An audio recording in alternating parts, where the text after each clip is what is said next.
ഇനി ഒരിക്കലും ആവർത്തിക്കാനിടയില്ലാത്ത ഒരു നിസ്തുല മുഹൂർത്തമാണെന്ന് ആദ്യമേ പറയട്ടെ. ഇതൊരു വെറും പറച്ചിലല്ല. കാരണം 1973 മഹാകവി കുമാരനാശാൻ്റെ ജന്മശതാബ്ദി ആഘോഷിക്കുന്നത് മലയാളികൾ. അന്ന് ഞാൻ ജനിച്ചിട്ടില്ല.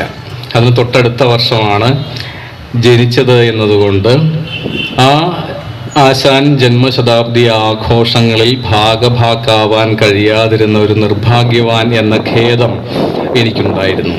പക്ഷേ ഈ വർഷങ്ങൾ 90കളിലും 2000-ന് ശേഷമുള്ള പുതിയ നൂറ്റാണ്ടിലും ജീവിച്ചിരുന്ന ഒരു മലയാളി എന്നതിനാൽ ആശാൻ കൃതികളുടെ എല്ലാ ആശാൻ കൃതികളുടെയും 2007 വീണപൂ തൊട്ട് ഇക്കഴിഞ്ഞ വർഷം 2022 ചണ്ടാലഭിക്ഷയുടെയും ദുരവസ്ഥയുടെയും ശതാബ്ദി വായനകൾക്ക് പങ്കാളിയാവാനും സാക്ഷ്യം വഹിക്കാനും സാധിച്ചു എന്നതൊരു വലിയ സാംസ്കാരിക ധന്യതയാണ്.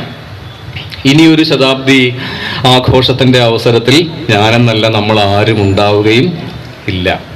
ഇതിനെക്കുറിച്ച് പറയുമ്പോൾ വളരെ രസകരമായ ഒരു കവിത ഓർമ്മ വരാറുണ്ട്. കത്സുമി തനാക്ക എന്ന് പറയുന്ന അത്ര പ്രസിദ്ധമൊന്നുമല്ലാത്ത ഒരു ജാപ്പനീസ് കവിയുടെ ഒരു കവിതയാണ്. 1910 ഹാലിയുടെ ധൂമകേതു എന്ന് പറയുന്ന ഒരു വിചിത്ര പ്രതിഭാസം ഭൂമിയുടെ ചക്രവാളത്തിലൂടെ, അന്തരീക്ഷത്തിലൂടെ, ആകാശത്തിലൂടെ കടന്നുപോയത്. ഈ കവിതയുടെ 2ാമത്തെ വരിയിൽ അദ്ദേഹം പറയും, അതിൻ്റെ അടുത്ത വർഷമാണ് ഞാൻ ആദ്യം പറഞ്ഞതുപോലെ ഞാൻ ജനിച്ചത്. അതുകൊണ്ട് ഹാലിയുടെ ധൂമകേതുവിനെ എനിക്ക് എൻ്റെ മനുഷ്യനേത്രങ്ങൾ കൊണ്ട് കാണാൻ സാധിച്ചിട്ടില്ല. വീണ്ടും ഈ ധൂമകേതു വരിക 76 വർഷവും 7 ദിവസവും കഴിഞ്ഞിട്ടാണ്. അപ്പോഴേക്ക് ഞാൻ മരിച്ചിട്ടുണ്ടാവും എന്നതുപോലെ ഈ കവിതയുടെ അവസാനവും വളരെ രസകരമാണ്. എൻ്റെ ഏറ്റവും നല്ല സുഹൃത്ത് എൻ്റെ മരണശേഷമാണ് പിറവി കൊള്ളുക. എൻ്റെ ഏറ്റവും പ്രിയപ്പെട്ടവൾ, എൻ്റെ കാമുകി, ഞാൻ ജനിക്കുന്നതിന് മുൻപ് തന്നെ മരിച്ചുപോയി എന്നൊക്കെ പറഞ്ഞുകൊണ്ട് മനുഷ്യാവസ്ഥയെക്കുറിച്ചുള്ളൊരു കവിത കൂടിയാണ്. ഹാലിയുടെ ധൂമകേതുവിനെ കുറിച്ചുള്ള കവിതയല്ല. ഞാൻ ആദ്യം പേര് സൂചിപ്പിച്ച കത്സുമി തനാക്ക എന്ന കവിയുടെ ചാൻസ് എൻകൗണ്ടർ എന്നാണ് ആ കവിതയുടെ പേര്. ഇത്തരത്തിലൊരു ചാൻസ് എൻകൗണ്ടറാണ്, യാദൃച്ഛികമായ കണ്ടുമുട്ടലാണ് ആശാൻ കവിതയുടെ ശതാബ്ദി ആഘോഷങ്ങളും ഇപ്പോൾ കേരളത്തിൽ ജീവിച്ചിരിക്കുന്ന കവിതാ വായനക്കാരായ മലയാളികൾക്കുമിടയിൽ സംഭവിച്ചുകൊണ്ടിരിക്കുന്നത്. ഇപ്പോഴിത് ആശാന്റെ 150-ാം ജന്മവർഷത്തിൽ നമ്മൾ എത്തി നിൽക്കുന്നു. അടുത്ത വർഷം ആശാന്റെ ചരമശതാബ്ദിയിലും നമ്മൾ ഭാഗഭാക്കുകളായേക്കും. ഇത്തരത്തിൽ വലിയൊരു സാംസ്കാരിക ധന്യതയുടെ, ഇനി ഒരിക്കലും ആവർത്തിക്കാനിടയില്ലാത്ത സാംസ്കാരിക ധന്യതയുടെ അവസരമാണ് ഇത്. ഇവിടെ സ്വാഗത പ്രസംഗകൻ ഈ സ്ഥലത്തിൻ്റെ, ഈ കായലോരത്തിൻ്റെ, ഈ മൈതാനത്തിൻ്റെ ചരിത്ര പ്രാധാന്യത്തെപ്പറ്റി പറഞ്ഞു. ആശാനെ പറ്റി പറയുമ്പോൾ തീർത്തും സംഗതമായ മറ്റൊരു കാര്യം കൂടിയുണ്ട്. ഒരിക്കലും നമ്മൾ വിസ്മരിക്കരുതാത്ത വലിയ ചരിത്ര പ്രാധാന്യമുള്ള, വലിയ സാംസ്കാരിക പ്രാധാന്യമുള്ള, ഒരുപക്ഷെ ആശാൻ കവിതയെ കൂടി നിർമ്മിക്കുകയും നിർണയിക്കുകയും ചെയ്ത ഒരു ചരിത്ര സംഭവത്തിൻ്റെ ഉപ്പ് പുരണ്ട കാറ്റാണ് നമ്മളിപ്പോൾ ശ്വസിക്കുന്നത്. ഈ കായലിലാണ് കൃത്യമായും 110 വർഷങ്ങൾക്ക് മുൻപ് 1913 ഏപ്രിൽ മാസം 21-ാം തീയതി, അത് നാളെയാണ്, ഈ 110-ാം വാർഷികം കായൽ സമ്മേളനം എന്ന ആ ഉജ്ജ്വലമായ ചരിത്ര സംഭവം ഇതേ കായലിലാണ്. 110 വർഷങ്ങൾക്ക് മുൻപ് ഒരു ഏപ്രിൽ 21-ാം തീയതി കൃത്യമായും 110 വർഷം തികയുന്നു ആ ചരിത്ര സംഭവത്തിന്. അവർണർക്ക്, ദളിതന്, അധകൃതന് കരയിൽ സമ്മേളിക്കാനാവില്ലെങ്കിൽ ഞങ്ങൾ കായലിൽ സമ്മേളിക്കും, അല്ലേ? കര അല്ലാത്ത ഒരിടത്ത് വെച്ച്, ജലത്തിൽ വെച്ച്, ജലത്തിന് ജാതിയില്ല എന്ന് പ്രഖ്യാപിച്ചുകൊണ്ട് ഞങ്ങൾ ഈ കായലിൽ സമ്മേളിക്കും എന്ന് പണ്ഡിറ്റ് KP കറുപ്പനും കൃഷ്ണാദി ആശാനും പ്രഖ്യാപിക്കുകയും സാക്ഷാത്കരിക്കുകയും ചെയ്ത ആ വിപ്ലവ മുഹൂർത്തത്തിന് സാക്ഷ്യം വഹിച്ച കായലാണ്. ആ കായലിൽ നിന്ന് വരുന്ന ഉപ്പുകാറ്റേറ്റുകൊണ്ടാണ്, ചരിത്രത്തിൻ്റെ ഉപ്പുകാറ്റേറ്റുകൊണ്ടാണ് നമ്മൾ ഇവിടെ നിന്നുകൊണ്ട് കുമാരനാശാന്റെ ചണ്ടാലഭിക്ഷുകയെ പറ്റി, ശതാബ്ദിയിൽ പിന്നിടുന്ന ചണ്ടാലഭിക്ഷുകയെ പറ്റി ഈ ഏപ്രിൽ മാസം 20-ാം തീയതി സംസാരിക്കുന്നത്. ജലത്തിന് ജാതിയില്ല എന്ന് പറയാനുള്ള മറ്റൊരു ശ്രമമായിരുന്നു ആശാന്റെ ചണ്ടാലഭിക്ഷുകിയും എന്ന് നമുക്കറിയാം. ഏതാണ്ട് ഇതേ വിധത്തിലൊരു സംഭവം, ഒരു ചരിത്ര സംഭവം, വലിയ ചരിത്ര പ്രാധാന്യമുള്ള ഒരു സംഭവം. ഇതിനുശേഷം 5 വർഷങ്ങൾക്ക് ശേഷം, ചണ്ഡാല ഭിക്ഷുകി എഴുതപ്പെടുന്നതിന് 5 വർഷങ്ങൾക്ക് ശേഷവും നടക്കുന്നുണ്ട് ഇന്ത്യയിൽ, മഹാരാഷ്ട്രയിൽ മഹദ് എന്ന സ്ഥലത്ത്. മഹദ് ലേക്ക് എന്നറിയപ്പെട്ടിരുന്ന വലിയൊരു തടാകം, ഒരു പൊതു തടാകം, ഒരു പൊതു ജലാശയം. അവിടെ നിന്ന് ജലമെടുക്കാനും കുടിക്കാനുമുള്ള അവകാശം അവർണർക്ക് മാത്രം, ദളിതർക്ക് മാത്രം നിഷേധിക്കപ്പെടുന്നു. അതിനെതിരായി അംബേദ്കർ ഒരു വലിയ സമ്മേളനം, ഒരു സത്യാഗ്രഹം സംഘടിപ്പിക്കുന്നു മഹദ് ലേക്കിന്റെ കരയിൽ. വലിയ ഒരു പ്രഭാഷണത്തിന് ശേഷം അംബേദ്കർ ആ തടാകത്തിലേക്ക് ഇറക്കുന്നു, ഒരു കൈക്കുമ്പിൾ ജലം കോരി കുടിക്കുന്നു. അതിന് പിന്നാലെ ആയിരക്കണക്കായ അവർണ ജനങ്ങൾ തങ്ങളുടെ നേതാവ് ചെയ്തത് തന്നെ ചെയ്യുന്നു. ഒരു കുമ്പിൾ ജലം ഒരു തടാകത്തിൽ നിന്ന് കോരി കുടിച്ചുകൊണ്ട് അംബേദ്കർ സൃഷ്ടിച്ച ആ വിപ്ലവം 1927 മാർച്ച് മാസത്തിലായിരുന്നു. ഇതിന് രണ്ടിനും ഇടയിലാണ് കുമാരനാശാന്റെ ചണ്ഡാല ഭിക്ഷുകിയുടെ ആവിർഭാവ മുഹൂർത്തം. 1922 ഡിസംബർ മാസത്തിലായിരിക്കണം അത്. കാരണം ചിങ്ങമാസത്തിൽ താൻ ദുരവസ്ഥ എഴുതുന്നതായും ആ വർഷം അവസാനം ചണ്ഡാല ഭിക്ഷുകി എന്നൊരു സഹോദര കാവ്യം എഴുതി പ്രസിദ്ധീകരിക്കുന്നതായും ഈ കൃതികളുടെ മുഖവുരയിൽ ആശാൻ പറയുന്നുണ്ട്. ഇന്നിപ്പോ നമ്മുടെ രാജ്യ തലസ്ഥാനത്ത് ഗ്ലോബൽ ബുദ്ധിസ്റ്റ് സമ്മിറ്റ് എന്ന ഒരു ആഗോള ബുദ്ധമത സംഗമം നടക്കുന്നുണ്ട്.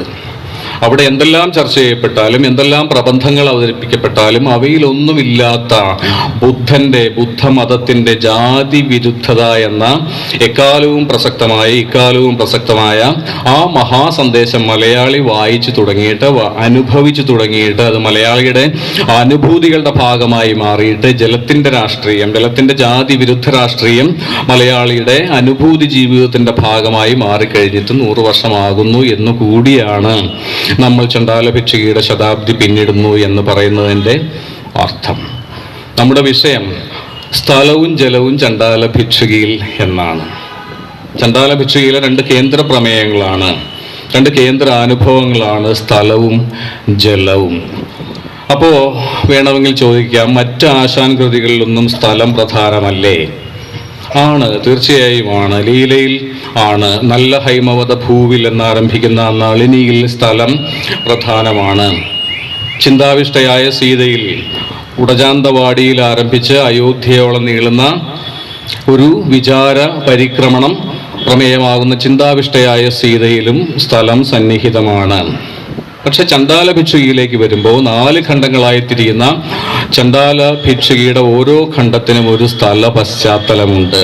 അത് വെറും സ്ഥലമല്ല താനും, അത് ജാതിയുടെ സ്ഥലമാണ്, ജാതി രഹിതമായ ഇടമാണ്.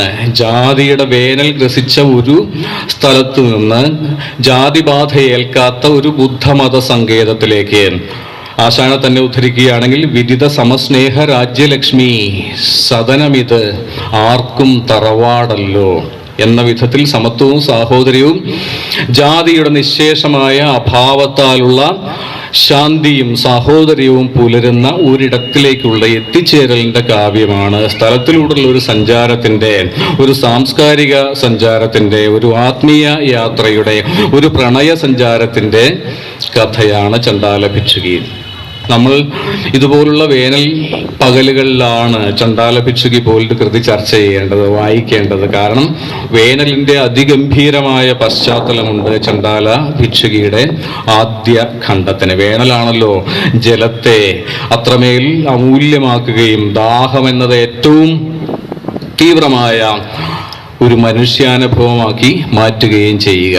ഇത്തരം ഒരു വേനലിന്റെ പശ്ചാത്തലത്തിലാണ് ചണ്ഡാല ഭിക്ഷുകിയും ആരംഭിക്കുക. വൻമരുവത്തൊരു വിച്ഛായമായ വെളിസ്ഥലത്തിൽ, മരുഭൂമിയല്ല പക്ഷെ മരുഭൂമി എന്ന് തോന്നിക്കുന്ന വിച്ഛായമായ ഒരു തണൽ പോലും ഇല്ലാത്ത ഒരിടത്ത്, പണ്ട് ഉത്തര ഹിന്ദുസ്ഥാനത്തിൽ വൻപുകൾ കൊണ്ട ശ്രാവസ്തിക്കടുത്തൊരു ഊരിൽ 2500 ആണ്ടോളമായി വെയിൽ കൊണ്ടെങ്ങും വാകകൾ പൂക്കും നാളിൽ.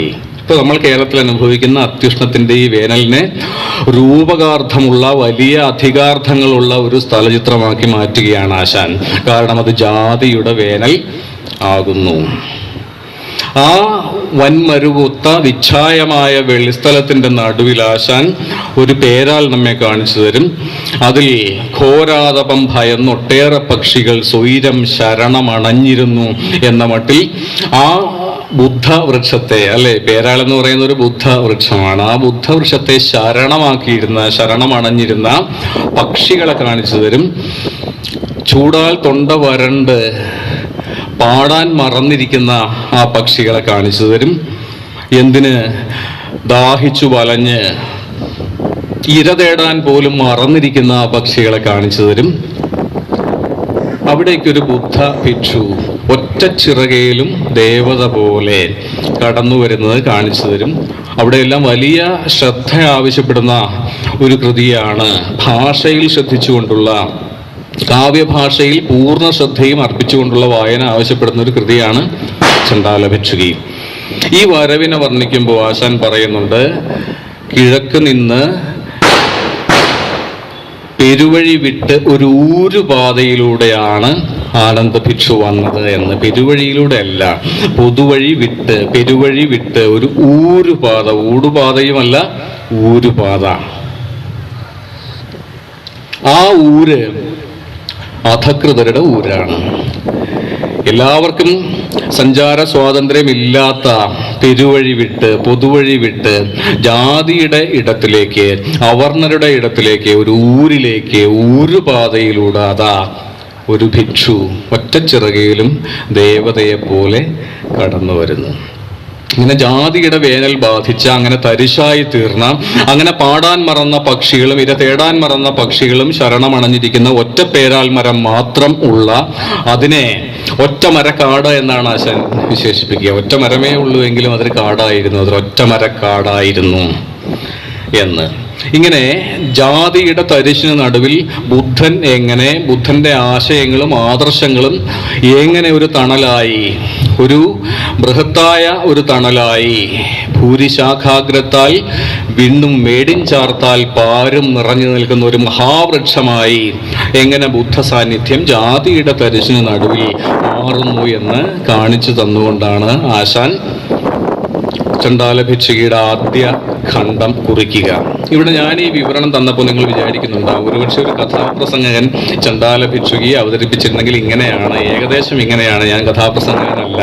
സമർത്ഥനായ, അനുഗ്രഹീതനായ ഒരു കലാകാരൻ അങ്ങനെ ചെയ്തിരുന്നുവെങ്കിൽ ആദ്യം ഈ സ്ഥലചിത്രം അവതരിപ്പിക്കുകയും അവിടേക്ക് കഥാപാത്രങ്ങളെ ആനയിക്കുകയും അവരുടെ കണ്ടുമുട്ടലിൽ നിങ്ങളുടെ ശ്രദ്ധ, ശ്രോതാക്കളുടെ ശ്രദ്ധ കേന്ദ്രീകരിക്കുകയും ചെയ്തുകൊണ്ട് കഥ പറഞ്ഞു തുടങ്ങുമായിരുന്നു. ഈ ഒരു കഥാപ്രസംഗ ഘടന ചണ്ഡാല ഭിക്ഷുകിയെ സംബന്ധിച്ച് വളരെ പ്രധാനമാണ്. കാരണം കേരളത്തിലെ ആദ്യത്തെ കഥാപ്രസംഗമായിരുന്നു ചണ്ഡാല ഭിക്ഷുകി. അങ്ങനെ ഒരു സാംസ്കാരിക പ്രാധാന്യം കൂടി, ചരിത്ര പ്രാധാന്യം കൂടി ഈ ആശാൻ കൃതിക്ക് ഉണ്ട്. അന്ന് കഥാപ്രസംഗത്തിന്റെ പേര് കഥാകാലക്ഷേപം എന്നായിരുന്നു. കഥാകാലക്ഷേപം എന്ന കലാരൂപത്തിൽ പ്രവീണനായ സത്യദേവൻ എന്ന ഒരു ചെറുപ്പക്കാരന് വേണ്ടി കഥാകാലക്ഷേപ രൂപത്തിൽ അഥവാ കഥാപ്രസംഗ രൂപത്തിൽ അവതരിപ്പിക്കുന്നതിന് വേണ്ടി, അതിനുവേണ്ടി ആ സ്വദേശീയതയോടുകൂടി ആശാൻ എഴുതി കൊടുത്ത കൃതിയായിരുന്നു ചണ്ഡാല ഭിക്ഷുകി. അതുകൊണ്ടാണ് ഈ രംഗസജ്ജീകരണവും അവിടേക്ക് കടന്നു വരുന്ന കഥാപാത്രങ്ങളെ അല്പസമയം പിന്നണിയിൽ നിർത്തിക്കൊണ്ട്, അല്ലെങ്കിൽ തിരശ്ശീലയ്ക്ക് പിന്നിൽ നിർത്തിക്കൊണ്ട് അവരെ ഈ രംഗത്തിലേക്ക് പ്രവേശിപ്പിക്കുന്ന തരത്തിലുള്ള ഈ ഘടന, നമ്മൾ ഇന്നോളം കഥാപ്രസംഗങ്ങൾ, എല്ലാ കഥാപ്രസംഗങ്ങളിലും കണ്ടു പഴകിയിട്ടുള്ള ആ ഘടന, അതിൻ്റെ ആദ്യ മാതൃക സൃഷ്ടിച്ചത് കുമാരനാശാനായിരുന്നു. ഈ കഥാപ്രസംഗമായി അവതരിപ്പിച്ചുകൊണ്ട്, കഥാകാലക്ഷേപമായി അവതരിപ്പിച്ചുകൊണ്ട് കേരളത്തിലെ ആദ്യത്തെ കഥാപ്രസംഗകനായി മാറിയതും സത്യദേവൻ എന്ന ഞാനിവിടെ പേര് സൂചിപ്പിച്ച ചെറുപ്പക്കാരനായിരുന്നു. ഈ കൃതി എഴുതി കൊടുത്തിട്ട് സത്യദേവനോട് ആശാൻ പറയുന്നുണ്ട്, ഈ കൃതി കേരളത്തിലെ ഗ്രാമാന്തരങ്ങളിൽ പോയി പറയൂ, ഇത് ഉൾക്കൊള്ളുന്ന സന്ദേശം ജനഹൃദയങ്ങളിൽ പതിയട്ടെ, ചിരസ്ഥായിയായ ഒരു മുദ്രയായി മാറട്ടെ എന്ന്.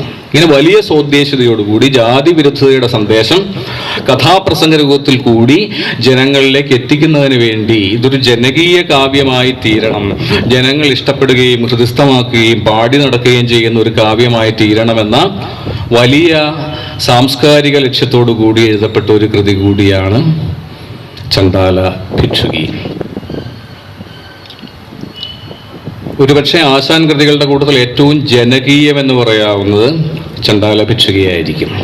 ഇതിനെപ്പറ്റി ആശാന്റെ ശ്യാലൻ എന്ന് പറഞ്ഞാൽ ഈ കാലത്ത് നമ്മൾക്ക് പരിചയമില്ലാത്തൊരു വാക്കാണ്. ഭാര്യ സഹോദരൻ എഴുതിയ ഒരു ഓർമ്മക്കുറിപ്പിൽ പറയുന്നുണ്ട്, അക്കാലത്ത് തന്നെ അതിൻ്റെ ആവിർഭാവ കാലഘട്ടത്തിൽ തന്നെ ചണ്ഡാല ഭിക്ഷുകി പൂർണ്ണമായും ഭാഗികമായും ഹൃദയസ്ഥമായിരുന്ന ആളുകൾ, അത് സ്വയം ചൊല്ലി രസിച്ചിരുന്ന ആളുകൾ അനവധിയായിരുന്നു കേരളത്തിൽ എന്ന്. അതിപ്പോഴും ഇവിടെ ഇരിക്കുന്ന എല്ലാവർക്കും ചണ്ഡാല ഭിക്ഷയിലെ ഏതാനും ചില വരികളെങ്കിലും ഓർത്തു ചൊല്ലാൻ സാധിക്കും. ജാതി ചോദിക്കുന്നില്ല ഞാൻ സോദരി, ചോദിക്കുന്നു നീർ നാവു വരണ്ടഹോ എന്നെങ്കിലും, ദാഹിക്കുന്നു ഭഗിനി കൃപാരസമോഹനം കുളിർ തണ്ണീരിതാശു നീ ഓമലേ തരുതെല്ല് എന്നെങ്കിലും.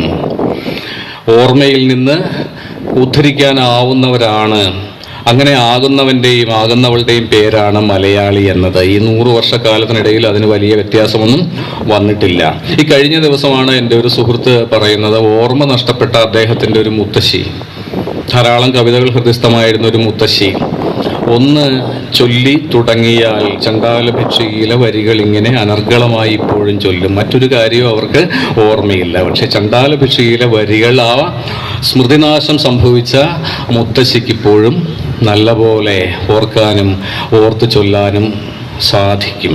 ഇത്തരമൊരു ഹൃദിസ്ഥതയുടെ കാവ്യം കൂടിയാണ്. മലയാളി ഏറ്റവും അധികം ഓർമ്മയിൽ സൂക്ഷിക്കുന്ന ഒരു സാംസ്കാരിക സ്മൃതിരേഖയുടെ കൂടി പേരാണ് ചണ്ഡാല ഭിക്ഷുകി എന്നത്. അതിന് സവിശേഷമായ ചില കാരണങ്ങളുമുണ്ട്. അതിലൊന്ന് മാത്രമാണ് ഞാനിവിടെ സൂചിപ്പിച്ചത്. സത്യദേവൻ എന്നൊരു കലാകാരൻ കേരളത്തിലെ ആദ്യത്തെ കഥാപ്രസംഗമായി ചണ്ഡാല ഭിക്ഷുകിയെ ആവിഷ്കരിക്കുന്നു. പിന്നീടുള്ള പതിറ്റാണ്ടുകൾ കഥാപ്രസംഗം മലയാളിയുടെ ഏറ്റവും വലിയൊരു രാഷ്ട്രീയ ആയുധമായി, ഒരു സാംസ്കാരിക ഉപകരണമായി മാറുകയും വി സാംബശിവനെ പോലെ, കെടാമംഗലം സദാനന്ദനെ പോലെ ഉജ്ജ്വലരായ വലിയ സാമൂഹിക രാഷ്ട്രീയ പ്രതിബദ്ധതയുള്ള കഥാപ്രസംഗകർ ആ കലയെ അതിൻ്റെ തികവിലെത്തിക്കുകയും ചെയ്ത ഒരു ചരിത്രവും നമുക്ക് അറിയാം. അതിൻ്റെ ബീജാവാപ മുഹൂർത്തമായിരുന്നു സത്യദേവന്റെ കയ്യിൽ ചണ്ഡാല ഭിക്ഷുകി എന്ന കാവ്യം എഴുതി കൊടുത്തതിന് ശേഷം ആശാൻ പറഞ്ഞ ഈ വാക്യങ്ങൾ. ഇത് കേരളത്തിലെ ഗ്രാമാന്തരങ്ങളിൽ പോയി പറയൂ, അത് ജനങ്ങളുടെ ഹൃദയങ്ങളിൽ ആഞ്ഞു പതിക്കട്ടെ, ആഴത്തിൽ പതിക്കട്ടെ എന്ന്. ഈ ജനപ്രിയതയുടെ മറ്റൊരു മാനം കൂടി നമ്മൾ ഈ കൃതിയുടെ ശതാബ്ദി വായനകളിൽ ഓർമ്മിച്ചേ തീരൂ. അത് സംസ്കൃത വൃത്തങ്ങളിലും സംസ്കൃത ഭാഷയിലും സംസ്കൃത പദനിബിഡമായ കാവ്യഭാഷയിലും വലിയ പ്രതിപത്തി ഉണ്ടായിരുന്ന കുമാരനാശാൻ. ആശാനെ പറ്റി ഇന്ന് ഒരിടത്ത് വായിച്ചത്, അദ്ദേഹം 30 സംസ്കൃത വൃത്തങ്ങളിലും 15 ദ്രാവിഡ വൃത്തങ്ങളിലും കവിതകൾ എഴുതിയെന്നാണ്. 30 വൃത്തങ്ങൾ, സംസ്കൃത വൃത്തങ്ങളുടെ പാതിയോളം വരുന്ന ദ്രാവിഡ വൃത്തങ്ങളെ ആശാൻ ഉപയോഗിച്ചിട്ടുള്ളൂ. തൻ്റെ ആദ്യ കൃതികളെല്ലാം സംസ്കൃത വൃത്തങ്ങളിലാണ് ആശാൻ എഴുതിയിട്ടുള്ളത്. 1903 ശ്രീബുദ്ധചരിതം പരിഭാഷപ്പെടുത്താൻ തുടങ്ങുമ്പോഴാണ് ആദ്യമായൊരു ദ്രാവിഡ വൃത്തത്തിൽ കേകയിലോ കാകടിയിലോ മഞ്ചരിയിലോ ആശാൻ കൈവയ്ക്കുന്നത്. അത്തരമൊരു കവി ശാർദൂല വിക്രീഡിതം പോലുള്ള ദീർഘമായ പ്രൗഢമായ സംസ്കൃത വൃത്തത്തിൽ പ്രചോദനം പോലൊരു കാവ്യം രചിച്ചിട്ടുള്ള കവി, തൻ്റെ ലീലയും നളിനിയും വീണപൂവ് വസന്തതിലകം എന്ന സംസ്കൃത വൃത്തത്തിലാണ് എന്ന് നമുക്കറിയാം. ആശാന്റെ മുദ്ര പതിഞ്ഞിട്ടുള്ളൊരു വൃത്തമാണ്. ചിന്താവിഷ്ടയായ സീത വിയോഗിനി എന്ന സംസ്കൃത വൃത്തത്തിലാണ് എന്ന് നമുക്ക് അറിയാം. ഇങ്ങനെ എഴുതി വന്നിരുന്ന ഒരു കവി പെട്ടെന്ന് മറ്റൊരു ഭാഷാപാകത്തിലേക്കും മറ്റൊരു കാവ്യഭാഷാ പരിചരണ രീതിയിലേക്കും ചുവടുമാറുന്നതാണ് നമ്മൾ ചണ്ഡാല ഭിക്ഷുകിയിൽ കാണുക. ഈ 4 ഖണ്ഡങ്ങളിൽ മലയാളിക്ക് ഏറ്റവും അഭിമതമായി, ഏറ്റവും പരിചിതമായ, മലയാളിയുടെ രക്തത്തിൻ്റെ ഭാഗമായി തീർന്ന 4 വൃത്തങ്ങൾ ആശാൻ ഉപയോഗിക്കുന്നു. നമ്മൾ ഏത് അബോധത്തിലും നമ്മെ തൊട്ടുണർത്തുന്ന, നമ്മുടെ ഗോത്ര സ്മൃതികളെ പോലും ഗാഠമായി സ്പർശിക്കുന്ന 4 വൃത്തങ്ങൾ. നമ്മളിവിടെ ചർച്ച ചെയ്യുന്ന ആദ്യ ഖണ്ഡത്തിൻ്റെ വൃത്തം മഞ്ചരിയാണ്. മഞ്ചരി എന്നാൽ മലയാളത്തിലെ ആദ്യ മഹാകാവ്യത്തിൻ്റെ, കൃഷ്ണഗാഥയുടെ, കൃഷ്ണപ്പാട്ടിൻ്റെ വൃത്തമാണ്. താരാട്ടിൻ്റെ ഈണമാണ്. അത് കേട്ടാൽ മലയാളിയുടെ മനസ്സും ചെവിയും അവിടേക്ക് തിരിയുമെന്ന് ആശാൻ അറിയാമായിരുന്നു. മഞ്ചരി. രണ്ടാമത്തെ ഖണ്ഡത്തിലേക്ക് എത്തുമ്പോൾ പാന എന്ന മറ്റ് ഒരു വൃത്തം, മലയാളിയുടെ ഒരു അഭിമത വൃത്തം, ഒരു പരിചിത വൃത്തം. മൂന്നാം ഖണ്ഡത്തിൻ്റെ വൃത്ത സ്വീകരണം അതിനേക്കാൾ വിശേഷമാണ് എന്ന് ഞാൻ കരുതുന്നു. കാരണം മലയാളിയുടെ ആത്മതാളം ഉള്ളടങ്ങിയിട്ടുള്ള ഒരു വൃത്തമാണ്. ഏതാണത് എന്ന് ചോദിച്ചാൽ കവിത വായിക്കാത്തവരും പറയും മാവേലി നാടുവാണിയിടും കാലം എന്ന മാവേലി എന്നുകൂടി പേരുള്ള മാവേലി പാട്ടിൻ്റെ വൃത്തം. ഇതേ വൃത്തം ഉപയോഗിച്ചാണ് പിന്നീട് ചങ്ങമ്പുഴ രമണനിലെ ആദ്യ ഖണ്ഡം എഴുതി മലയാളിയെ വിങ്ങി മരതക കാന്തിയിൽ മുങ്ങി മുങ്ങി. ഇനി ആശാനിലേക്ക് വന്നാലോ, വെയിൽ മങ്ങി ചൂടുമൊട്ടൊട്ടടങ്ങി സ്വയം എഴുന്നേറ്റുടൻ ഭിക്ഷുപോയി മാവേലി നാടുവാണിയിടും കാലം മനുഷ്യരെല്ലാവരും ഒന്നുപോലെ. മലയാളിയുടെ അടിസ്ഥാന താളമാണ്, ആത്മതാളമാണ്. ഈ താളം തൻ്റെ കൃതിയുടെ മൂന്നാം ഖണ്ഡത്തിനു വേണ്ടി ആശാൻ സ്വീകരിക്കുന്നു. അവസാന ഖണ്ഡമാണെങ്കിലോ ബുദ്ധൻ്റെ ജാതിവിരുദ്ധമായ മഹാപ്രഭാഷണം ഉള്ളടക്കമായി തീരുന്ന അവസാന ഖണ്ഡത്തിൻ്റെ വൃത്തം അതൊന്നുകൂടി മലയാളിയുടെ പ്രിയ താളമാണ്. ഓമനത്തിങ്കൾ കിടാവോ നല്ല കോമളത്താമരപ്പൂവോ. ഇതേ വൃത്തത്തിലാണ് ആശാൻ പറയുക, സ്നേഹത്തിൽ നിന്നുദിക്കുന്നു ലോകം സ്നേഹത്താൽ വൃദ്ധി തേടുന്നു. ചണ്ടാലി തന്മേ ദ്വിജന്റെ ബീജപിണ്ഡത്തിനൂഷരമാണോ, അജാതി രക്തത്തിലുണ്ടോ എന്നെല്ലാം ചോദിക്കുക. എത്തിനിന്നു ഭാരതത്തിൽ ഒരു 10 ശതാബ്ദമ ശാന്തി എന്ന് പറഞ്ഞ് തൻ്റെ കാവ്യത്തിന് സമാപ്തി പദ്യം കുറിക്കുക.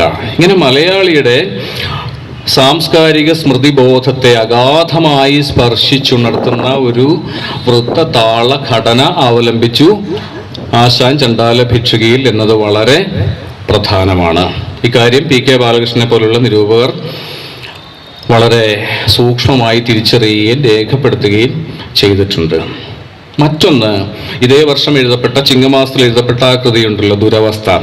ഒരുപാട് വിമർശനങ്ങൾ നേരിട്ട, ഒരുപക്ഷെ ദുരവസ്ഥ എന്ന പേരിൽ ഒരു പുസ്തകം തന്നെ സമാഹരിക്കാവുന്നത്ര ഖണ്ഡന വിമർശനങ്ങൾ നേരിട്ടിട്ടുള്ള, പക്ഷേ അതുകൊണ്ടൊന്നും ഇപ്പോഴും ഒളി മങ്ങിക്കഴിഞ്ഞിട്ടില്ലാത്ത, പ്രസക്തി നഷ്ടപ്പെട്ടു കഴിഞ്ഞിട്ടില്ലാത്ത ദുരവസ്ഥയ്ക്ക് ശേഷമാണ്, ഒരു 6 മാസത്തിനകമാണ് ആശാൻ ചണ്ടാല ഭിക്ഷുകി എഴുതുന്നത്. അതിൻ്റെ മുഖവരയിൽ ആശാൻ പറയുന്നുണ്ട്, ഇത്തരം ആക്ഷേപങ്ങളൊന്നും ക്ഷണിച്ചു വരുത്താൻ ചണ്ടാല ഭിക്ഷുകിയുടെ പേരിൽ ഞാൻ ആഗ്രഹിക്കുന്നില്ല. വളരെ ശ്രദ്ധാപൂർവമാണ് ഞാൻ ഈ കൃതിയുടെ രചന നിർവഹിച്ചിരിക്കുന്നത്. അതുകൊണ്ട് തന്നെ ഒരു തികഞ്ഞ കാവ്യകൃതിയാണ് ചണ്ടാല ഭിക്ഷുകി. പ്രചാരണപരത അതിൻ്റെ ലക്ഷ്യമായിരിക്കുമ്പോഴും അതിൻ്റെ സ്വഭാവമായിരിക്കുമ്പോഴും ഓരോ വരിയിലും വാക്കിലും വലിയ കവിശ്രദ്ധ പതിഞ്ഞിട്ടുള്ള ഒരു കൃതിയാണ് ചണ്ടാല ഭിക്ഷുകി. അത് ലളിതമാണ്, അത് ഗാനാത്മകമാണ്, അതിന് വശീകരിക്കുന്ന ഒരുതരം ലാളിത്യമുണ്ട്, ജനകീയതയുടെ ആകർഷണീയതയുണ്ട് എന്ന് ഇരിക്കെ തന്നെ വലിയ സൂക്ഷ്മതയോടുകൂടി ആശാൻ എഴുതിയിട്ടുള്ള, ആശാന്റെ കവിത്വത്തിൻ്റെ മഹാകവിത്വത്തിൻ്റെ മുദ്രകൾ ഉടനീളം പതിഞ്ഞിട്ടുള്ള ഒരു കൃതി കൂടിയാണ് ചണ്ടാല ഭിക്ഷുകി. ഒരു ഉദാഹരണം മാത്രം ഞാൻ പറയാം. ഇവിടെ നമ്മൾ പരാമർശിച്ച ആദ്യ ഖണ്ഡത്തിലെ ഒരു വാക്കാണ് ഉറ്റമരത്തണൽ. ഈ ഭിക്ഷു വന്നിരിക്കുന്ന അരയാൽ ചുവടനെ പറ്റിയാണ് ആശാൻ പറയുക, ഉറ്റമരത്തണൽ. നമ്മൾ ഉറ്റ ബന്ധു, ഉറ്റ സുഹൃത്ത്, ഉറ്റ സ്നേഹിതൻ എന്നൊക്കെ പറയുന്നത് പോലെ വേനൽക്കാലം വെയിലിൻ്റെ ഈ സാർവത്രിക പ്രസരം എങ്ങനെ ഒരു മരത്തണലിനെ, ഒരു മരച്ചുവടിനെ അത്രമേൽ പ്രിയപ്പെട്ടതാക്കി മാറ്റുന്നു എന്നൊരൊറ്റ വാക്കുകൊണ്ട്, ഒരൊറ്റ വിശേഷണം കൊണ്ടാണ് ആശാൻ സൂചിപ്പിക്കുക, ഉറ്റമരത്തണൽ. എങ്ങനെ ഒരു തണലിടം വേനലിൻ്റെ കാഠിന്യത്താൽ അത്രമേൽ അഭികാമ്യമായി മാറുന്നു, അമൂല്യമായി മാറുന്നു എന്ന് സൂചിപ്പിക്കുകയാണ് ആശാൻ. മറ്റൊരു ഉദാഹരണം വേണമെങ്കിൽ ഈ കൃതിയുടെ 2ാം ഖണ്ഡത്തിൽ, അല്ലെ ആ വലിയ ജലവിനിമയം നടക്കുന്ന 2ാം ഖണ്ഡത്തിൽ നമ്മളിവിടെ ഉദ്ധരിച്ച ആ ചെറിയ അപൂർവ ശോഭയുള്ള വിരളമായ വാക്കുകളാൽ എഴുതപ്പെട്ട ആ സംഭാഷണ ഖണ്ഡത്തിൽ മാതങ്കി ആകെ കൂടി 4 ഈരടിയോ 3 ഇരടിയോ മറ്റോ മാത്രമേ സംസാരിക്കുന്നുള്ളൂ. മാതങ്കി ആകെ കൂടി ഈ കാവ്യത്തിൽ സംസാരിക്കുന്ന 4 ഈരടികളിൽ കൊള്ളാവുന്ന ചില കാര്യങ്ങളാണ്. അല്ലല്ലെന്തു കഥ ഇതു കഷ്ടമേ അല്ലലാലങ്ങ് ജാതി മറന്നിതോ എന്ന ഒരു ഉടൻ പ്രതികരണം. അതിന് പിന്നാലെ നീച നാരിതൻ കയ്യാൽ ജലം വാങ്ങി ആചമിക്കുമോ ചൊല്ലെഴുമാര്യന്മാർ. അല്ലേ, തൻ്റെ സംസ്കൃത ഭാഷാ ഭ്രമം പരമാവധി ഒഴിവാക്കിക്കൊണ്ട് ആശാൻ എഴുതി വരികയാണ്. അതിൻ്റെ ഇടയിലാണ് ഒരുപക്ഷെ ഒരു മലയാളം ക്ലാസ്സിൽ, ഒരു സ്കൂൾ ക്ലാസ്സിൽ കുട്ടികൾക്ക് ആചമിക്കുക എന്ന വാക്ക് പറഞ്ഞിട്ട് അധ്യാപകനോ അധ്യാപികയോ അതിൻ്റെ അർത്ഥം പറഞ്ഞു കൊടുക്കും, കുടിക്കുക. ആചമിക്കുക. പക്ഷെ വെറും കുടിക്കൽ മാത്രമല്ല, ആചമനം എന്ന പൂർണ്ണ ബോധ്യത്തോടു കൂടിയാണ് ആശാൻ ഇങ്ങനെ ഒരു വാക്യം തൻ്റെ കാവ്യനായികയുടെ വായിൽ തിരികെ കൊടുത്തിരിക്കുന്നത്. നീചനാരിതൻ കയ്യാൽ ജലം വാങ്ങി ആചമിക്കുമോ ചൊല്ലെഴും ആര്യന്മാർ. ഇത് ഒരു ആര്യനും ഒരു അനാര്യയും തമ്മിലുള്ള അഭിമുഖീകരണത്തിന്റെ ഒരു അസാധാരണ സന്ദർഭമാണ്. ഒരു ഭാഗത്ത് നീചനാരി, താണവൾ, ചൊല്ലെഴും ആര്യന്മാരുടെ പ്രതിനിധിയായി ആനന്ദൻ എന്ന ഭിക്ഷു, സുഭകനായ സുമുഖനായ ഭിക്ഷു. ആ ഭിക്ഷുവിനോടാണ് പരിഭ്രാന്തയായ മാതങ്കി ചോദിക്കുക, നീചനാരിതൻ കയ്യാൽ ജലം വാങ്ങി ആചമിക്കുമോ ചൊല്ലെഴും ആര്യന്മാർ. ആചമനം എന്നാൽ അതൊരു അനുഷ്ഠാനമാണ്, ഒരു സവർണ അനുഷ്ഠാനമാണ്, മതപരമായൊരു ക്രിയയാണ്. അതിനെപ്പറ്റി ഞാൻ വായിച്ചു മനസ്സിലാക്കിയ ഒരു വിവരം ഇങ്ങനെയാണ്: കയ്യും കാലും മുട്ടോളം കഴുകിയതിനു ശേഷം കയ്യിലെ ആയുർരേഖ നനയാവുന്ന വിധത്തിൽ വെള്ളമെടുത്ത് 3 വട്ടം കുടിക്കുന്നതിൻ്റെ പേരാണ് ആചമനം. അത് വെറും വെള്ളം കുടിക്കലല്ല. ഈ വരി എഴുതുമ്പോൾ, ഈ ജലാർത്ഥിയായ ആനന്ദൻ്റെ വാക്കുകൾ എഴുതുമ്പോൾ, ആശാന്റെ ഹസ്തലിഖിതങ്ങൾ പരിശോധിച്ച് ഡോക്ടർ M.M. ബഷീർ എഴുതിയിട്ടുള്ള പുസ്തകത്തിൽ നോക്കിയാൽ നമുക്ക് കാണാൻ സാധിക്കുക. പ്രസിദ്ധമായ ഈരടി ഉണ്ടല്ലോ, ദാഹിക്കുന്നു ഭഗിനി കൃപാരസമോഹനം കുളിർ തണ്ണീരി ദാശു നീ ഓമലയെ തരുതെല്ല്. ദാശൻ ആദ്യം എഴുതിയത് ഇങ്ങനെ ആയിരുന്നില്ല, അവിടെ തണ്ണീരേ ഉണ്ടായിരുന്നില്ല. ദാഹിക്കുന്നു ഭഗിനി ജലം കൃപാരസമോഹനാഭം തരിക, കുടിക്കുവാൻ എന്നായിരുന്നു. അങ്ങനെ ആയിരുന്നെങ്കിൽ അത് തൻ്റെ കൃതിയുടെ ഈരടിയുടെ അവസാന രൂപമായി, അന്തിമ രൂപമായി ആശാൻ തീരുമാനിച്ചിരുന്നുവെങ്കിൽ ഇതുപോലെ മലയാളിയുടെ ഹൃദിസ്ഥതയുടെ പര്യായമായി മാറില്ലായിരുന്നു ആ ഈരടി. ഞാൻ ഒരിക്കൽ കൂടി പറയാം: ദാഹിക്കുന്നു ഭഗിനി ജലം കൃപാരസമോഹനാഭം തരിക, കുടിക്കുവാൻ. അവിടെ കുടിക്കുക എന്നുള്ള വാക്കൊക്കെ അനാവശ്യമാണെന്ന് എല്ലാ സാഹിത്യ വിദ്യാർത്ഥിക്കും അറിയാം, ജലം ആവശ്യപ്പെടുന്ന കുടിക്കാനാണ്. അപ്പൊ അത് പറയേണ്ടതായിട്ടില്ല. പിന്നീട് അതിനെ പലവട്ടം ആശാൻ മിനുക്കിയപ്പോഴാണ്, മുറുക്കിയപ്പോഴാണ്, കുറുക്കിയപ്പോഴാണ് ഇന്ന് കാണുന്ന ആ രൂപത്തിലേക്ക് ദാഹിക്കുന്നു ഭഗിനി കൃപാരസമോഹനം കുളിർ തണ്ണീരിതാശു നീ. പെട്ടെന്ന് വേണം, ദാഹിച്ചു വളഞ്ഞവന്റെ പ്രാർത്ഥനയാണ് ആശു നീ ഓമലേ തരുതെല്ല് എന്ന രൂപത്തിലേക്ക് അത് മാറുന്നത്. ആ സമസ്ത പദം ഉണ്ടല്ലോ അല്ലേ, സംസ്കൃത പദങ്ങൾ കൊണ്ട് വലിയ സമസ്ത പദങ്ങൾ സൃഷ്ടിച്ചിട്ടുള്ള ഒരു കവിയാണ് കുമാരനാശാൻ. അന്തശ്ചന്ദ്ര ശരത് ഖനാഭ അന്തരുത്തട രസോർമി ദുസ്ത. നളിനിയെ പറ്റി പറയുന്നതാണ്. അന്തരുത്തട രസോർമി ദുസ്തയായി, അവളുടെ ഉള്ളിലൊരു കടൽ ഇരമ്പുന്നതിനെ പറ്റിയാണ്. വികാരങ്ങളുടെ, വിവിധ വികാരങ്ങളുടെ ഒരു കടൽ ഇരമ്പി നിറഞ്ഞ് വിങ്ങുന്നതിനെ പറ്റിയാണ് ആശാൻ പറയുക. അന്തരുത്തട രസോർമി ദുസ്ത, രസങ്ങളുടെ തിരകളാഞ്ഞടിക്കുന്ന, അതിൻ്റെ ഭാരം, അതിൻ്റെ ക്ഷോഭം താങ്ങാനാവാത്ത ഒരു മുഹൂർത്തത്തിൽ നളിനിയെ പറ്റിയാണ് ആശാൻ ഇങ്ങനെ പറയുക. അന്തരുത്തട രസോർമി അല്ലെ, രസോർമി എന്നൊന്നും അതിനു മുൻപോ പിൻപോ ഒരു മലയാള കവി എഴുതിയിട്ടുണ്ടാവില്ല. രസോർമി, രസങ്ങളുടെ, വികാരങ്ങളുടെ, ഭാവങ്ങളുടെ തിരമാലകൾ. അന്തരുത്തട രസോർമി ദുസ്തയായി, മനസ്സിന്റെ പരിധികളെ, സീമകളെ ഇടിച്ചു തകർക്കുന്ന ഒരു വികാര സാഗരത്തിന്റെ, സങ്കീർണമായ ഒരു വികാര ലോകത്തിന്റെ ചിത്രമുണ്ട് ആ സമസ്ത പദത്തിൽ. ഇങ്ങനെയുള്ള ആശാൻ തനി മലയാള പദങ്ങൾ ഉപയോഗിച്ചിട്ട് സൃഷ്ടിക്കുകയാണ് മറ്റൊരു സമസ്ത പദം. കൃപാരസമോഹനം കുളിർ തണ്ണീർ. അല്പം ജലത്തിന്, ഒരു കൈക്കുമ്പിൾ ജലത്തിന് എത്രയെല്ലാമാണ് വിശേഷണങ്ങൾ അല്ലേ. കൃപാരസമോഹനം കുളിർ തണ്ണീർ. ജലം എന്ന വാക്ക്, ആ സംസ്കൃത പദം അതോടുകൂടി ഉപേക്ഷിക്കപ്പെടുകയും തൽസ്ഥാനത്ത് കുളിർ തണ്ണീർ എന്ന വെള്ളത്തോട്, വെള്ളത്തിന്റെ അനുഭവത്തോട് ഏറ്റവും അടുത്ത് നിൽക്കുന്ന ഒരു പദം രൂപം കൊള്ളുകയും ചെയ്യുന്നു. അതിന് വെറും തണ്ണീരായല്ല, കൃപാരസമോഹനം എന്ന ദീർഘമായൊരു വിശേഷണം കൊണ്ട് കൂടുതൽ ദീർഘമായ ഒരു ജലധാരയായി, കാരുണ്യത്തിന്റെ ഒരു ധാരയായി, കാരുണ്യത്തെ നിർവചിക്കുകയാണ് ആശാൻ ഈ വരിയിൽ അല്ലേ. കൃപാരസം, അങ്ങനെ രസമില്ല നാട്യശാസ്ത്രത്തിൽ. 9 രസങ്ങളിൽ കൃപാരസം എന്നൊരു രസം ഉൾപ്പെടുന്നില്ല. ഒരു പുതിയ രസം മലയാളിയെ പരിചയപ്പെടുത്തുകയാണ്, കൃപാരസം. കാരുണ്യം എന്ന രസം, കരുണ എന്ന രസം, അലിവ് എന്ന രസം. അതെന്തുപോലെയാണ്? അത് ദാഹിച്ചവന്റെ കയ്യിലേക്ക് പകരുന്ന തണ്ണീര് പോലെയാണ്, തണുത്ത നീര് പോലെ. മോഹിപ്പിക്കുന്നതിന്റെ പേരാണ് മോഹനം. മോഹനം ഭുവന സംഗമിന്നതിൽ മോഹമൂലം അമലേ വെടിഞ്ഞു ഞാൻ. ഈ ലോകം ഒരേ സമയം നമ്മെ ആകർഷിക്കുകയും ഭ്രമിപ്പിക്കുകയും ചതിക്കുകയും വഞ്ചിക്കുകയും കബളിപ്പിക്കുകയും ചെയ്യുന്ന ഒരു ഇല്ലായ്മയുടെ പേരാണ് എന്ന ആ ദാർശനിക ബോധ്യത്തിൻ്റെ പശ്ചാത്തലത്തിലാണ്, ഒരു അദ്വൈതിയുടെ കണ്ണുകളാലാണ് ആശാൻ ഈ ലോകത്ത് നോക്കിയിരുന്നത്. മോഹനം ഭുവന സംഗമിന്നതിൽ മോഹം, ഇന്ന് അതിൽ മോഹമൂലം അമലേ വെടിഞ്ഞു ഞാൻ. വലിയൊരു സത്യത്തിനു വേണ്ടി, വലിയൊരു മൂല്യത്തിനു വേണ്ടി ഈ മോഹിപ്പിക്കുന്ന പ്രപഞ്ചത്തെ, ലൗകിക ജീവിതത്തെ, അതിൻ്റെ അഴകുകളെ, അതിൻ്റെ ആസക്തികളെ ഞാൻ വെടിയുന്നു എന്നാണ് ദിവാകരൻ നളിനിയോട് പറയുക. പ്രസിദ്ധമായ വരികൾക്ക് തൊട്ടു താഴെ, സ്നേഹമാണ് അഖില സാരമൂഴിയിൽ എന്ന ആ വരികൾക്ക് തൊട്ടു താഴെ അതേ വിശേഷണമാണ് ഈ വെള്ളത്തിന്. ഈ അനന്തമെന്ന് തോന്നിക്കുന്ന ഈ ജലവിനിമയത്തിന്റെ സന്ദർഭത്തിൽ ആശാൻ കൊടുക്കുക കൃപാരസമോഹനം കുളിർ തണ്ണീർ. ആ വിനിമയം ഇപ്പോഴും അവസാനിച്ചിട്ടില്ല, ഒരിക്കലും അവസാനിക്കില്ല.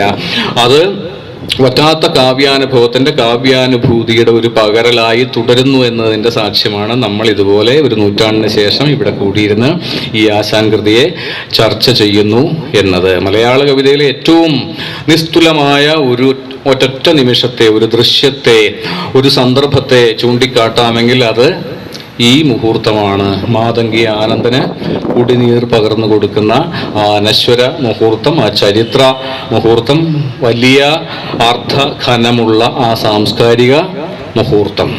അതിന് തൊട്ടു പിന്നാലെ ആശാൻ ഈ കൃതിയിൽ അപൂർവമായിട്ട് നേരിട്ട് കടന്നു വന്ന് സംസാരിക്കുന്നുള്ളൂ, കവി സംസാരിക്കുന്നുള്ളൂ. ആ കൂട്ടത്തിൽ ഒന്ന് ഇതാണ്: പുണ്യശാലിനി നീ പകർന്നിടുമീ തണ്ണീർ തന്നോട്. അവിടെയും വാക്ക് തണ്ണീരെന്നാണ്. ജലമെന്ന വാക്ക് രണ്ടിടത്തേ ഉള്ളൂ ചണ്ടാല ഭിക്ഷയിൽ. ആ സംസ്കൃത പദം അത് ഉപയോഗിക്കുന്നത് വിചിത്രമായി തോന്നാം മാതങ്കിയാണ്.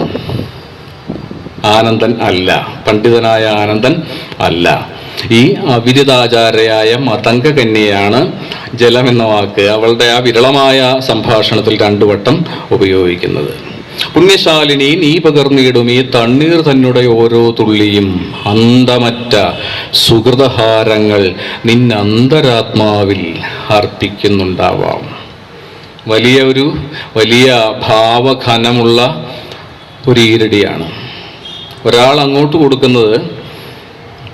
പുണ്യശാലിനി നീ പകർന്നിടും ഈ തണ്ണീർ തന്നുടെ ഓരോരോ തുള്ളിയും അന്തമറ്റ സുഹൃതഹാരങ്ങൾ നിന്നെ അന്തരാത്മാവിൽ അർപ്പിക്കുന്നുണ്ടാവാം. അങ്ങോട്ട് കൊടുക്കുന്നത് അത്രയും സുഹൃതഹാരങ്ങളായി, നന്മയുടെ പൂക്കളായി, പൂമാലയായി, അത് ചെയ്യുന്ന ആളുടെ അന്തരാത്മാവിനെ അലങ്കരിക്കുന്ന, അല്ലേ, കൊടുക്കുന്നത് ഏറ്റവും വലിയ ലാഭമായി തീരുന്ന, കൊടുക്കും തോറും സുഹൃതഹാരങ്ങൾ അവനവനിലേക്ക്, അവനവൻ്റെ ആത്മാവിലേക്ക് അദൃശ്യഹാരങ്ങളായി വന്ന് പതിക്കുന്ന ഈ വലിയ വിനിമയ മുഹൂർത്തമാണ് ഒരുപക്ഷെ ചണ്ടാല ഭിക്ഷുകയുടെ കേന്ദ്രം.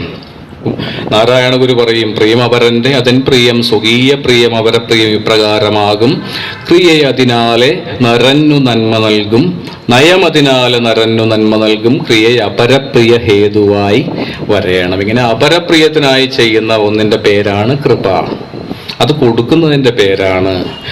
അത് കൊടുക്കും തോറും അത് ചെയ്യുന്ന ആളുടെ ആത്മാവിൽ സുഹൃതഹാരങ്ങളുടെ പരമ്പരകളായി വന്ന് പതിച്ചുകൊണ്ടിരിക്കും. ഇതിനെപ്പറ്റി ഒരു കഥയുണ്ട്. അക്കാലത്ത് ആശാന്റെ ഒരു സവർണ സുഹൃത്ത് ഇത് വായിച്ച് ആനന്ദിച്ചിട്ട് ആശാനോട് പറയുകയാണ്, ഈ കാവ്യഭാഗം എനിക്ക് വളരെ ഇഷ്ടപ്പെട്ടു, ഞാൻ വായിച്ചപ്പോൾ ഞാൻ കരഞ്ഞു. അപ്പോൾ ആശാന്റെ മറുപടി ഉണ്ട്, അത് എഴുതിയപ്പോൾ ഞാനും കരയുന്നുണ്ടായിരുന്നു. ഇതാണ് ഈ വിശുദ്ധ താതാത്മ്യത്തിൻ്റെ പേരാണ്, ഈ പാരസ്പര്യത്തിൻ്റെ പേരാണ്. ഇത് എല്ലാ കലാപ്രവർത്തനങ്ങളിലും, കവിതയിലും, സാഹിത്യത്തിലും, എല്ലാ വിനിമയങ്ങളിലും നമ്മൾ ആഗ്രഹിക്കുന്ന ഒരു പരമസായുജ്യത്തിൻ്റെ ചിത്രമുണ്ട് ഈ വരികളിൽ. കൊടുക്കുന്നത് അത്രയും തിരികെ കിട്ടുന്ന അദൃശ്യഹാരങ്ങളായി അവനവൻ്റെ ആത്മാവിലേക്ക് തിരികെ എത്തുന്ന ഈ ജലവിനിമയ മുഹൂർത്തത്തിൽ.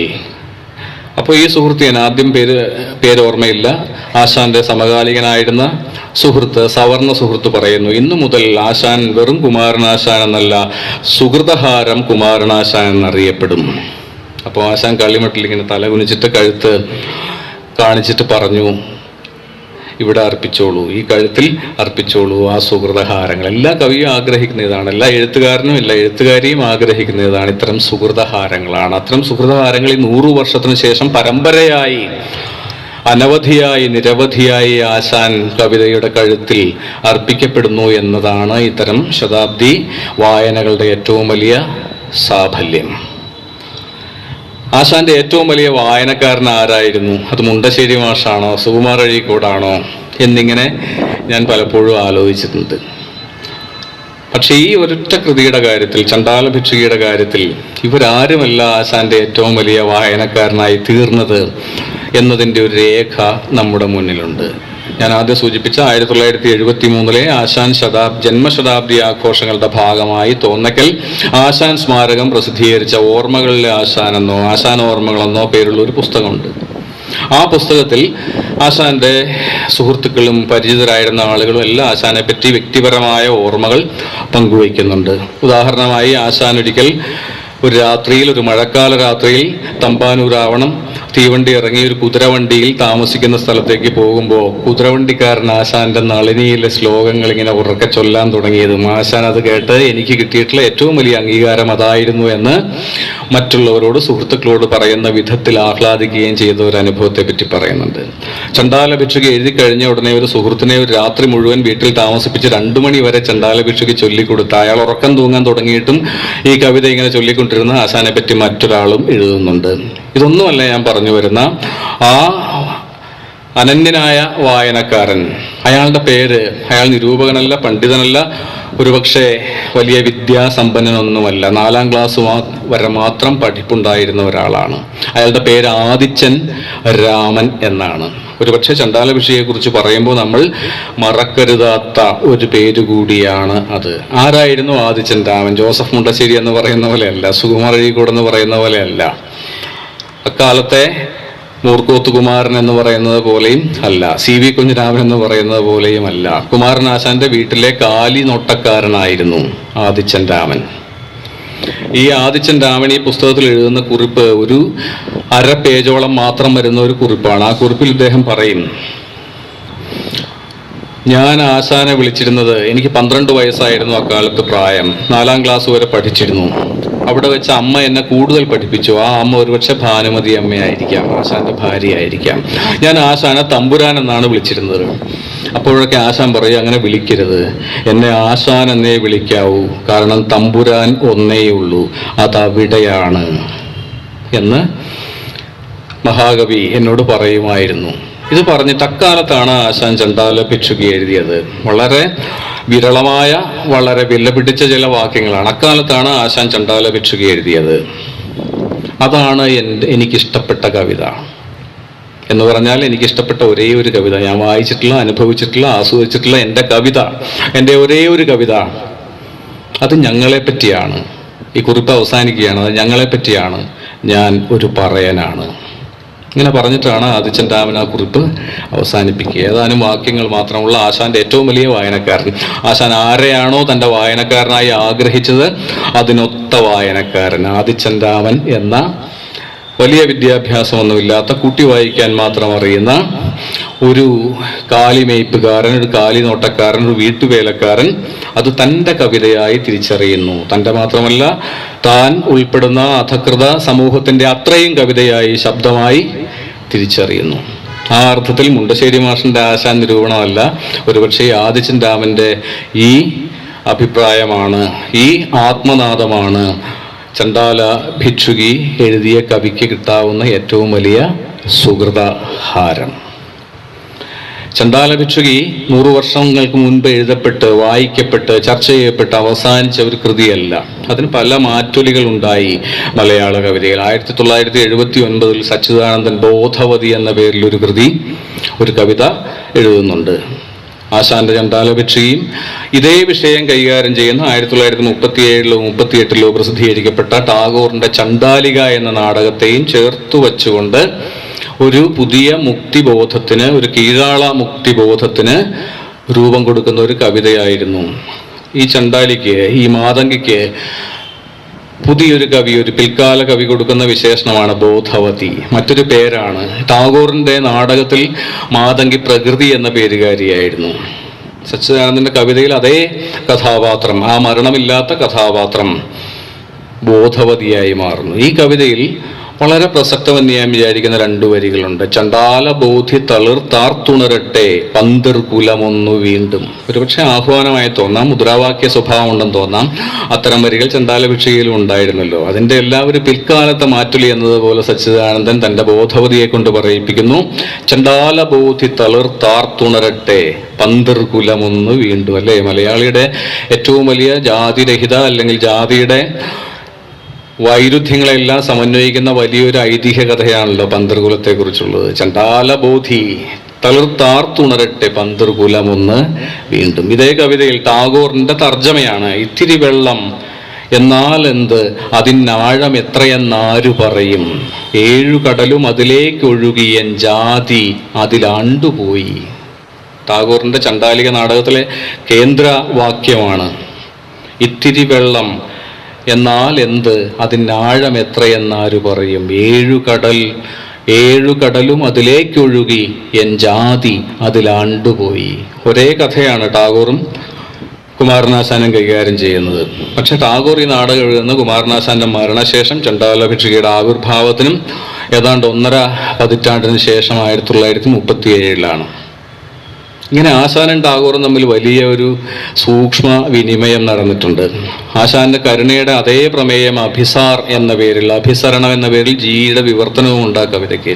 അത് ടാഗോർ എഴുതുന്ന 1889 മറ്റാണ്, 19ാം നൂറ്റാണ്ട് ഒടുവിലാണ്. ആശാന്റെ കരുണ വരാനിരിക്കുന്നതേ ഉള്ളൂ 2.5 പതിറ്റാണ്ടുകൾക്ക് ശേഷം.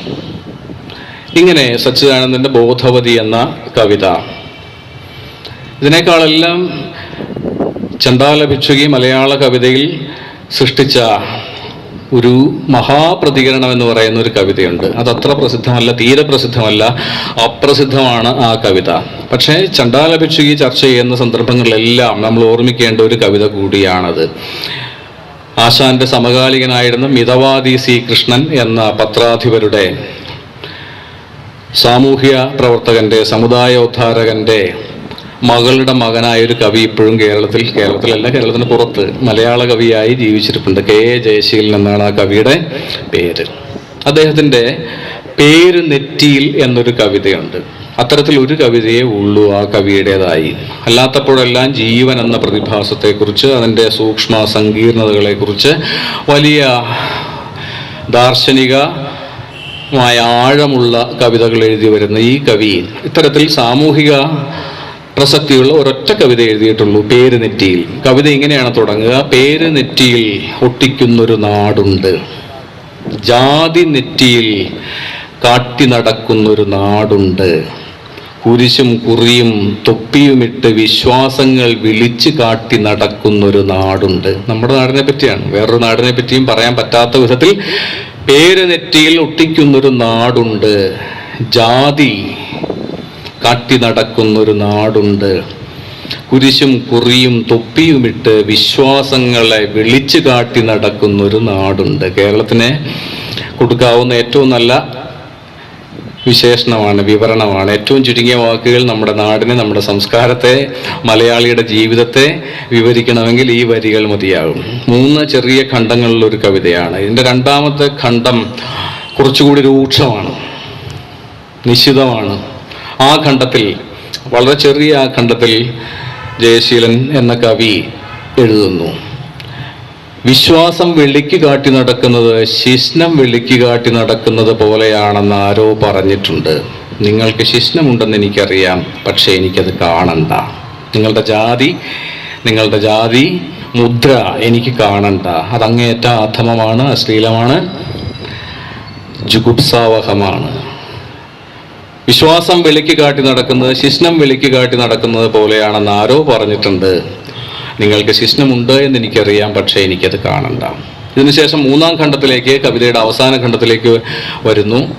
അവിടെയാണ് ഒരുപക്ഷെ ചണ്ഡാല ഭിക്ഷുകിയും കെ എ ജയശീലൻ എന്ന ഈ കവിയുടെ, ഈ സമകാലിക കവിയുടെ ഈ കവിതയും തമ്മിലുള്ള ഒരു സൂക്ഷ്മ ബന്ധം നമ്മൾ കാണുക. വെള്ളം പോലെ നിറമില്ലാത്ത പേരുകൾ ഇടണം നമുക്ക്.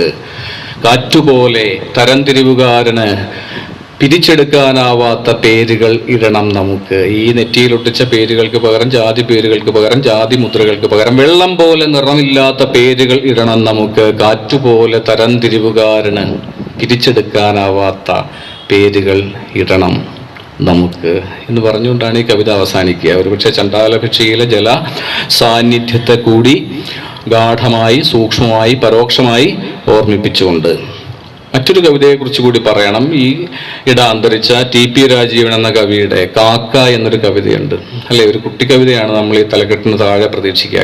കാക്കയെ പറ്റിയൊരു കവിത, കുഞ്ഞുണ്ണി മാഷിന്റെ കവിത പോലെ മറ്റൊരു കവിത. ഇതിൽ ചണ്ഡാലഭിക്ഷുകിയെ സൂക്ഷ്മമായി അയ്യപ്പ പണിക്കർ എന്ന നിരൂപകനായ അയ്യപ്പ പണിക്കരുടെ ഭാഷ കടമെടുത്ത് പറയുകയാണെങ്കിൽ ചണ്ഡാലഭിക്ഷുകിയെ അന്തസന്നിവേശം ചെയ്തിട്ടുള്ള ഒരു ചെറിയ മനോഹരമായ കവിതയാണ്. ആൽമരക്കൊമ്പിലിരുന്ന് കാക്ക അങ്ങകലെ മരുഭൂമിയിൽ ഒരു കുടം കണ്ടു. പറന്ന് എന്ന് നോക്കുമ്പോൾ കുടത്തിന്റെ അടിയിൽ ജലം താഴ്ന്നു കണ്ടു. പക്ഷെ അത് കുടിക്കാൻ ഒരു വഴിയും കണ്ടില്ല. അപ്പോൾ കാക്ക, ഈസോപ്പ് കഥയിലെ കാക്കയെ പോലെ അതിലേക്ക് ചില കൊച്ചു കൊച്ചു വാക്കുകൾ കൊത്തിയിട്ടു. കല്ലുകളല്ല, കൊച്ചു കൊച്ചു വാക്കുകൾ കൊത്തിയിട്ടു. ചോര ഉയർന്നു വന്നു. അത് കുടിച്ച് ആനന്ദനായ കാക്ക അകലേക്ക് പറന്നുപോയി. അത് കുടിച്ച് ആനന്ദനായ കാക്ക അകലേക്ക് പറന്നുപോയി. ഇതിൽ ചണ്ഡാലഭിക്ഷുകയുണ്ട്. ചണ്ഡാലഭിക്ഷുകയുടെ ഒരു എതിർ വായനയുണ്ട്. ഹിംസയുടെ വാക്കുകളാണ്, വിദ്വേഷത്തിന്റെ വാക്കുകളാണ് ഈ കുടത്തിലേക്ക് ഈ കാക്ക കുത്തിയിടുന്നത്. അപ്പോൾ ഉയർന്നു വരുന്ന ജലവിധാനമല്ല, മറിച്ച് രക്തവിധാനമാണ്, ഹിംസയുടെ വിധാനമാണ്, അന്യമത വിദ്വേഷത്തിന്റെ വിധാനമാണ്, രക്തവിധാനമാണ് ഇങ്ങനെ ഉയർന്നു വരിക. ആ ചോര കുടിച്ച് ആനന്ദനായ കാക്ക അകലേക്ക് പറന്നുപോയി. ഈ കാക്ക ആരാണെന്ന്, ഈ കാക്ക ഏത് ശബ്ദത്തിലാണ് സംസാരിക്കുക എന്ന്, ഇത്തരം കാക്കകളുടെ ഒരു പെരും പറ്റം നമ്മുടെ തലയ്ക്ക് മുകളിൽ ഇങ്ങനെ കരഞ്ഞ് ആർക്കുന്നുണ്ട് എന്ന് അവർ കൊത്തിയിടുന്ന കൊച്ചു കൊച്ചു വാക്കുകൾ നമ്മുടെ സമൂഹത്തിലെ, നമ്മുടെ രാഷ്ട്ര ശരീരത്തിലെ ഹിംസയുടെ രക്തവിധാനത്തെ ഇങ്ങനെ ഉയർത്തിക്കൊണ്ടിരിക്കുന്നുണ്ട് എന്ന് നമ്മൾ തിരിച്ചറിയേണ്ട ഒരു സന്ദർഭം കൂടിയാണിത്. ആനന്ദന്മാരായ കാക്കകൾ അല്ലേ, ആനന്ദവേഷത്തിലാണ്, ഭിക്ഷുവേഷത്തിലാണ് ഈ കാക്കകൾ പ്രത്യക്ഷരാവുക. അവർ കൊച്ചു കൊച്ചു വാക്കുകളാണ്, വെറുപ്പിന്റെ കൊച്ചു കൊച്ചു വാക്കുകളാണ് ഈ അല്പം ജലം മാത്രമുള്ള കരുണയുടെ, കൃപാരസത്തിന്റെ ജലവിധാനം താണുകൊണ്ടിരിക്കുന്ന, അനുദിനം താണുകൊണ്ടിരിക്കുന്ന ഈ കുടത്തിലേക്ക് കൊത്തിയിടുക. അപ്പൊ ചോരയുടെ വിധാനമാണ് ഉയർന്നു വരിക. അത് കുടിച്ച് ആനന്ദനായി ആ കാക്ക അകലേക്ക് പറന്നകലുകയും ചെയ്യും. ഈ അടുത്ത് മാത്രം വായിക്കാനിടയിൽ ഒരു കവിതയുണ്ട്. W.H. ഓഡന്റെ എപ്പിറ്റാഫ് ഓൺ എ ടിറന്റ് എന്നോ മറ്റോ ആണ് ആ കവിതയുടെ പേര്. സ്വേച്ഛാധിപതിക്ക് ഒരു ചിതാലേഖം എന്ന് വേണമെങ്കിൽ പറയാവുന്ന വിധത്തിലുള്ളൊരു തലക്കെട്ടാണ്. ആ കവിതയുടെ അവസാന വരിയിൽ ഓഡൻ പറയും, അയാൾ കരയുമ്പോൾ തെരുവിൽ കുഞ്ഞുങ്ങൾ മരിച്ചു വീഴുന്നു. അയാൾ കരയുമ്പോൾ തെരുവിൽ കുഞ്ഞുങ്ങൾ മരിച്ചു വീഴുന്നു. ഈ ആനന്ദനെ ഒരുപക്ഷെ അതിനോട് ചേർത്ത് വായിക്കാവുന്ന ഒന്നാണ് ഒരു സ്വേച്ഛാധിപതിയുടെ അന്ത്യത്തെക്കുറിച്ചുള്ള ഓഡന്റെ ഈ തീരെ ചെറിയ കവിതയിലെ ഈ അവസാന വരി. അയാൾ കരയുമ്പോൾ തെരുവിൽ കുഞ്ഞുങ്ങൾ മരിച്ചു വീഴുന്നു. ഇത്തരത്തിൽ മലയാള കവിതയിൽ ചണ്ഡാലഭിക്ഷുകിയുടെ ഈ ജല സാന്നിധ്യം, ഈ ജലവിനിമയം അവസാനിക്കാതെ തുടരുന്നുണ്ട്. ചണ്ഡാലഭിക്ഷുകി ഉന്നയിക്കുന്ന ജാതി വിരുദ്ധതയുടെ ചോദ്യങ്ങൾ, ജാതി എന്താണ്, ജാതി എന്താണ് ഒരു കീഴാളനോട്, ഒരു കീഴാള യുവതിയോട്, ഒരു കീഴാള പുരുഷനോട് ചെയ്യുന്നത് എന്നതിനെ കുറിച്ചുള്ളൊരു കൃതി കൂടിയാണ് ചണ്ഡാലഭിക്ഷുകി. ജാതി ഒരു കറുത്ത തീയാണെന്ന് പറയും. ബുദ്ധന്റെ ആ പ്രഭാഷണ ഭാഗത്ത് 4-ാം ഖണ്ഡത്തിൽ ആശാൻ പറയും ജാതി ഒരു, അഥവാ ബുദ്ധൻ പറയും ജാതി ഒരു കറുത്ത തീയാണ്, അതൊരു രക്ഷസാണ്, അത് രക്തരാഗയായ ഒരു രക്ഷസാണ് എന്നിങ്ങനെ ജാതിയുടെ ഗർഹണീയതയെ ആവർത്തിച്ചുറപ്പിക്കുന്ന ഒരു കാവ്യഖണ്ഡം കൂടിയാണ് ചണ്ഡാലഭിക്ഷയിലെ അവസാനത്തേത്. ഇതിനിടയിൽ 3 സ്ഥലങ്ങളുണ്ട് ചണ്ഡാലഭിക്ഷയിൽ. നമ്മൾ ആദ്യത്തെ സ്ഥലം കണ്ടു കഴിഞ്ഞു. ആ വന്മരുവൊത്തൊരു വിച്ഛായമായ വെളിസ്ഥലം, ജാതി തരിശാക്കിയ കേരളം തന്നെ എന്ന് പറയാവുന്ന വിധത്തിൽ. രണ്ടാമത്തേത് ശബരാലയത്തിന് ഇരുട്ടറയാണ്, ജാതിയുടെ ഇരുട്ടറയാണ്, മാതങ്കിയകപ്പെട്ടിരുന്ന ഇരുട്ടറയാണ്. അവിടെ നിന്ന് അവൾ ഒരു ബുദ്ധ പ്രകാശത്തിലേക്ക്, ഒരു സമത്വ ബോധത്തിന്റെ പ്രകാശത്തിലേക്ക് പ്രവേശിക്കുന്നതിന്റെ വിവരണമാണ് ചണ്ഡാലഭിക്ഷയിലെ 3-ാമത്തെ